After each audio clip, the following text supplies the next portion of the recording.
근데 교수님, 코스피, 코스닥 종목들이 워낙 많잖아요. 네. 그럼 앞에 알려주신 조건들대로 네. 이렇게 좀 찾는 게 개인 투자자들한테는 쉽지 않을 것 같거든요. 쉽습니다. 쉬워요? 네. 남희 씨 혹시 조건 검색식이라고 아시나요?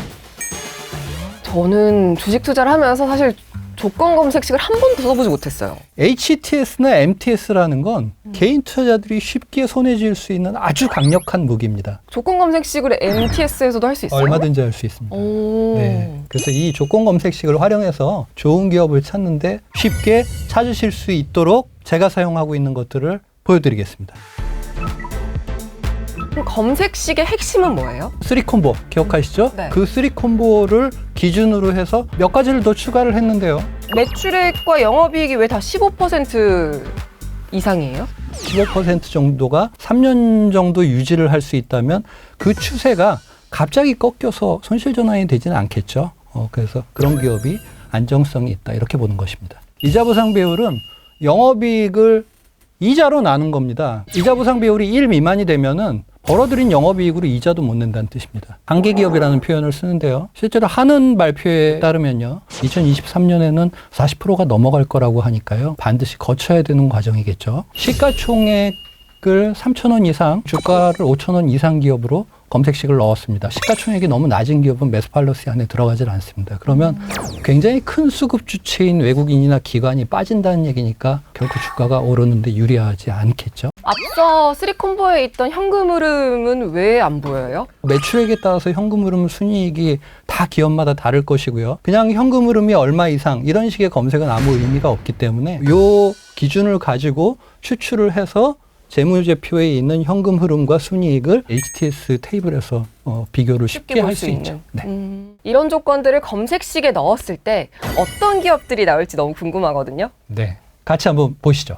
오, 생각보다 얼마 없네요. 이게 다죠? 2,650개 상장 기업 중에 이게 답니다. 이 종목들 중에서 그냥 고르면 되겠네요? 그런데 이렇게 찾는 게 정말 신뢰도가 높은 방법이긴 한데요. 맹점이 하나 있습니다. 아, 맹점이 하나 더 있어요? 네. 주가는 꿈을 먹고 산다고 하죠. 아, 기대감에 올라가죠. 네. 네. 미래에 있을 주가를 선반영하는 것입니다. 그러니까 이렇게 찾으시는 분들이 있습니다. PER이 낮은 게 좋다라고 책에 쓰여 있으니까 PER 15배수 미만 기업 아무 의미 없는 행동입니다. 왜냐하면 현재 PER이 의미가 있는 것이 아니고 미래에 예를 들어서 PER이 더 올라가는 기업이라면 주가가 갈 리 없겠죠. PER 중요하다 그래서 PER 딱 찾으면은 안 되는 거였어. 네.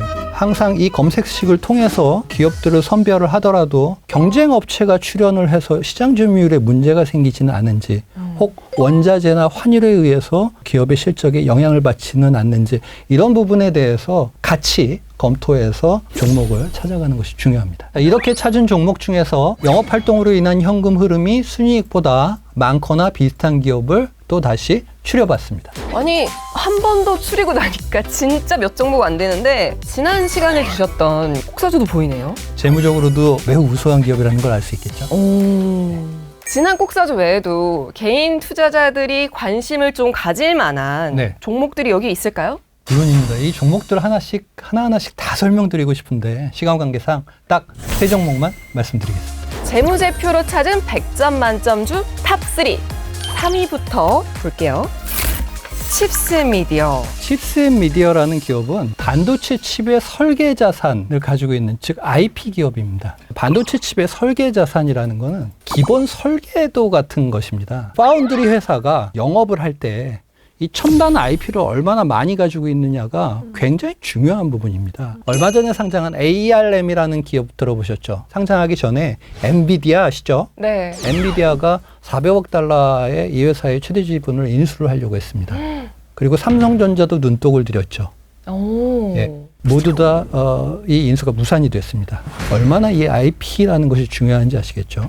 우리가 알고 있는 TSMC 같은 경우에는 5만 5천여 개, 삼성전자는 한 4천여 개 정도의 IP를 보유하고 있는 것으로 알려져 있습니다. 와, 너무 차이 난다. 그러니까 삼성전자가 TSMC를 추격하는데 매우 중요한 부분이 되겠죠. 이 어마어마하게 많은 수의 IP들을 다 이 회사들이 스스로 자체의 역량으로 개발할 수가 없습니다. 최근 삼성전자가 이 협업을 선언한 시놉시스라든지 케이던스 같은 글로벌 IP 기업들이 있습니다. 글로벌 IP 기업들의 미래를 잘 알 수 있는 대목이죠. 그럼 칩스앤미디어 같은 국내 기업에 대한 투자는 얼마나 더 액티브해질까요? 동사는 특히 비디오 코덱, 영상 처리 솔루션에 특화되어 있습니다. 그러니까 이 고객들을 보면요.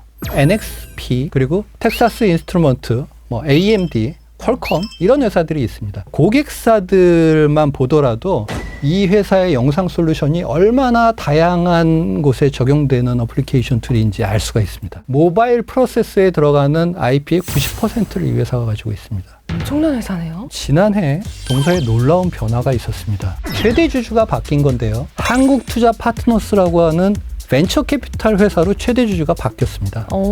네. 이 한국투자파트너스는 한국투자금융지주의 자회사인데요. 국내에서는 자본금과 투자 규모 면에서 가장 큰 벤처 캐피탈입니다. 그럼 좋은 일이네요? 쉽게 말씀드리면 자금력이 막강한 사모펀드가 이 회사의 주인이 됐다는 뜻입니다. 네.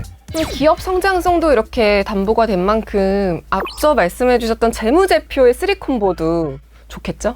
물론입니다. 이 회사는 부가가치에 투자를 하는 것이기 때문에 이 재무제표가 그렇게 중요하지는 않습니다. 그런데 재무 상태를 봐도 굉장히 알짜배기 회사라는 걸 금방 알 수가 있죠. ROE가 24, 좀 거의 25%네요. 네네네. 매출, 영업이익, 지난 3년간의 성장률 나무랄 데가 없죠. 이렇게 재무제표만 보면 너무 좋은데 네. 차트도 좋아요? 최근 시장이 급락하면서 특히 기술주들이 많이 타격을 입어서 같이 하락을 했는데요. 월봉을 보시면요. 거래량이 터지고 나서 2달째 쉬어가고 있죠. 제가 말씀을 한번 드린 적이 있죠. 장대 양봉 이후에 거래량이 줄면서 쉬어가는 봉우리들은 방향성을 정하지 않은 것이다. 그런데 이 회사는 여전히 성장성이 우수하기 때문에 상당히 열려있다 이렇게 보고 있습니다. 그런데 하나 주의해야 될 점이 있습니다. 이 회사의 신용 비율이 6%가 넘습니다. 네. 신용은 개인들이 사용을 합니다. 외국인이나 기관은 메이저들은 신용을 사용하지 않습니다. 많은 개인 투자자들이 레버리지를 활용해서 이 회사의 주식을 많이 샀다는 뜻입니다.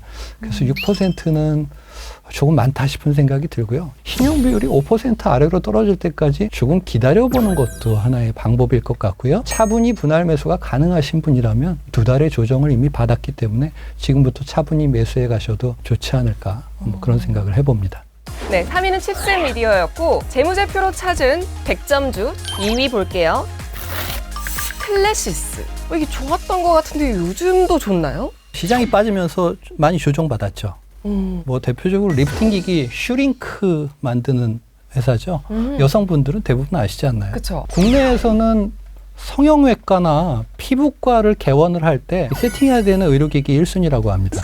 아, 그래요? 네, 그러니까 국내에서는 독보적인 시장 점유율을 가지고 있고요. 국내는 이미 석권을 했다 이렇게 보고요. 결국 이제 매출이 또 배가가 되려면 해외 시장을 노려야 되는데요. 이미 한 60여 개국 정도 진출을 해 있고요. 중남미, 아시아 쪽에서는 굉장히 큰 고속 성장을 하고 있습니다. 그리고 향후에 지금 유럽 시장이라든지 미국, 중국 시장을 진출하기 위해서 준비를 하고 있는데요. 의료기기이기 때문에 이제 임상을 거쳐야 되겠죠. 그래서 하나하나씩 차분하게 준비를 하고 있습니다. 이 회사가 재미있는 점은 소모품 매출이 늘고 있다는 부분입니다. 이 소모품 매출이 전체 매출의 50%를 초과하면서 지난 2분기에는 영업이익률이 무려 50.7%를 기록했습니다. 너무 좋은 기업이네요. 재미있는 집계를 하나 말씀드리겠습니다. 인바운드 관광객에 국내에서 의료비를 얼마나 썼느냐 이런 통계가 나왔는데요. 예, 지난해 대비 무려 3배의 의료비를 썼다라고 합니다. 요즘 피부과를 가면은 예약 잡기가 쉽지가 않아요. 맞습니다. 네, 정답인데요. 네. 성형외과나 피부과의 미용 의료 관련의 시설 부분이 굉장히 급속도로 매출이 성장하고 있다고 합니다. 저는 이 회사가 계속 이렇게 글로벌 시장을 향해서 시선을 가지고 있는 한 블록버스터가 될 수 있다라는 부분에 무게감을 두고 있습니다. 교수님, 현금 흐름이 단기 순이익보다 좀 작은데요?